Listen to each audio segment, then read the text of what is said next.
Magandang araw kaibigan! Tuloy po kayo sa Felicidad's Channel. Sa mga kwento ng buhay at pag-ibig na hinalukay sa natatagong baul ni Felicidad. Pero bago po tayo magpatuloy, huwag niyo pong kalilimutan na i-like ang video, i-subscribe ang channel, at i-click ang notification bell para lagi kayong updated sa mga parating pa na upload.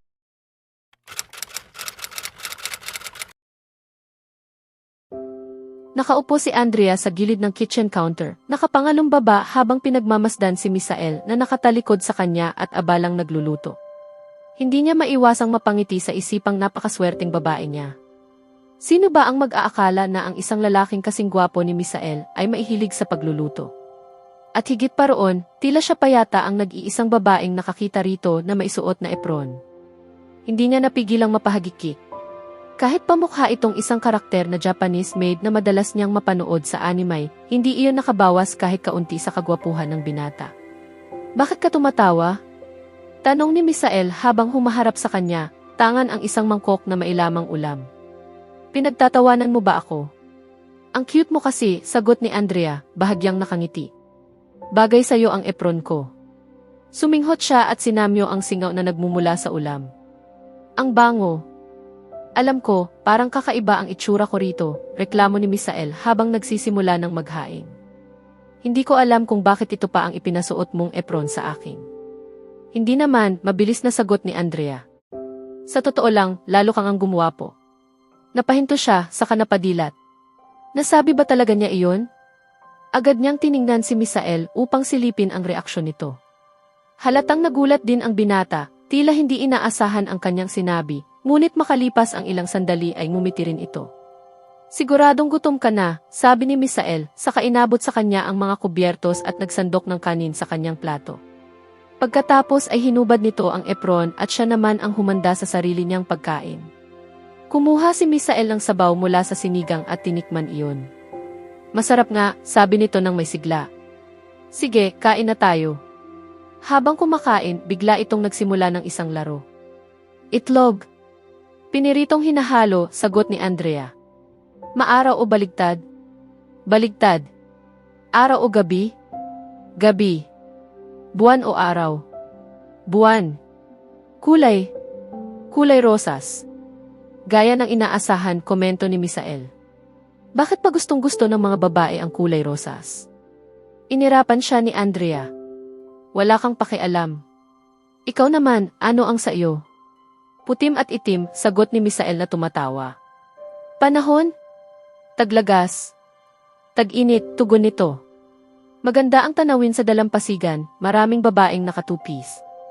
Lokohin ka, sabi ni Andrea habang muling sumusubo ng ice cream na pinagsasaluhan nila.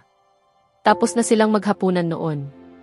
Pinagtulungan nilang hugasan ang mga pinagkainan at pagkatapos ay bumili ng sorbetes sa malapit na convenience store. Ipinakilala ni Misael ang tinatawag niyang mind game, isang laro kung saan magbabanggit ang isa ng isang bagay na gusto niya at sasagutin naman iyon ng isa pa ng kaparehong kategorya upang mas makilala nila ang isa't isa. Pinakamadilim na lihim, biglang sabi ni Misael. Napahinto si Andrea sa pagsubo. Umangat ang kanyang tingin sa binata, bakas ang pagtataka sa mga mata. Nakabitin pa ang kutsara sa kanyang bibig. Sabihin mo sa akin ang isang bagay tungkol sa'yo na hindi ko pa alam, paliwanag ni Misael. Isang lihim na wala pang nakaalam. Pagkatapos, ako naman ang magsasabi ng sa akin. May kung anong bigat na bumalot sa dibdib ni Andrea. May alam na ba si Misael?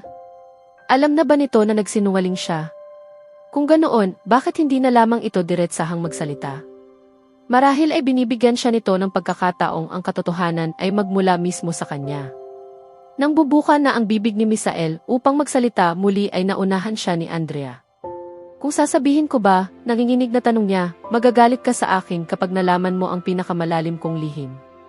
Bakit naman, sagot ni Misael na may banayad ng ngiti. Laro lang naman ito. Paano kung may kinalaman sa'yo? Nawala ang ngiti sa labi ni Misael at bahagyang sumeryoso ang mukha. Subukan mo ako. Lumunok si Andrea at ibinaba ang tingin sa sorbetes na unti-unti nang natutunaw. Ngayon na o hindi na kailanman. Mariin siyang pumikit at nagsimulang magsalita. Matagal nang umalis si Mommy papuntang Paris, pag-amin niya. Noong araw na pumunta tayo sa botanical garden, kinagabihan noon ay umalis na siya. Mayroon daw siyang mahalagang aasikasuhin doon. Pagkatapos ay napabuntong hininga siya, pakiramdam niya ay nabawasan ang bigat na matagal nang nakadagan sa kanyang dibdib. Nang mag-angat siya ng tingin, wala pa ring reaksyong mabasa sa mukha ni Misael. "Bakit mo itinago?" tanong nito, tuwid ang titig sa kanya. "Bakit hindi mo sinabi sa akin na matagal na palang wala ang mommy mo?" Huminga ng malalim si Andrea. "Dahil noong una kong gustong sabihin sa iyo ang totoo, napakasaya mo. Ayokong sirain ang masayang sandaling iyon. Sinubukan kong sabihin kinabukasan, pero hindi tayo nagkausap. Hanggang sa lumipas ang mga araw at nauna na sa akin ang takot na baka bigla kang bumalik sa Paris at sundan si mommy. Ayokong mangyari iyon. Ayokong mawala ka sa akin dahil..." Naputol ang kanyang salita nang maramdaman niya ang mga kamay ni Misael sa kanyang mga balikat. "Tama na," mahinahong sabi nito. "Huminga ka. Tumingin ka sa akin." May lambing sa tinig nito, hindi galit. "Tumingin ka sa akin," muli nitong wika, may bahagyang utos sa boses. Dahan-dahang dumilat si Andrea at tumingin sa mga mata ni Misael. Nakita niya roon ang ningning at isang ngiting pilit pinipigilan. "Sagutin mo ako," sabi ni Misael habang hinahawakan ang kanyang baba at iniaangat iyon. "Bakit ayaw mo akong mawala? Bakit ayaw mong bumalik ako sa Paris?" Sumagap ng hangin si Andrea. "Dahil sa palagay ko mahal kita." Hindi na napigilan ni Misael ang ngiti at agad siyang niyakap. "Salamat sa Diyos," bulong nito, waring gumaan din ang dibdib. Nanlaki ang mga mata ni Andrea. Hindi ito galit at higit pa roon, tila masaya pa.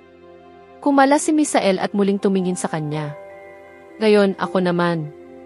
Napangiti si Andrea ng bahagya, bagaman may kaba sa dibdib. "Alam kong umalis na ang mommy mo," mariing wika ni Misael. Sa susunod na kabanata, malalaman ni Andrea kung paano nalaman ni Misael ang kanyang lihim at kung ano ang tunay na dahilan ng pananahimik nito. Masusubok din ang kanilang bagong umuusbong na damdamin sa harap ng mga katotohanang hindi na nila maaaring takasan. Kaya abangan natin,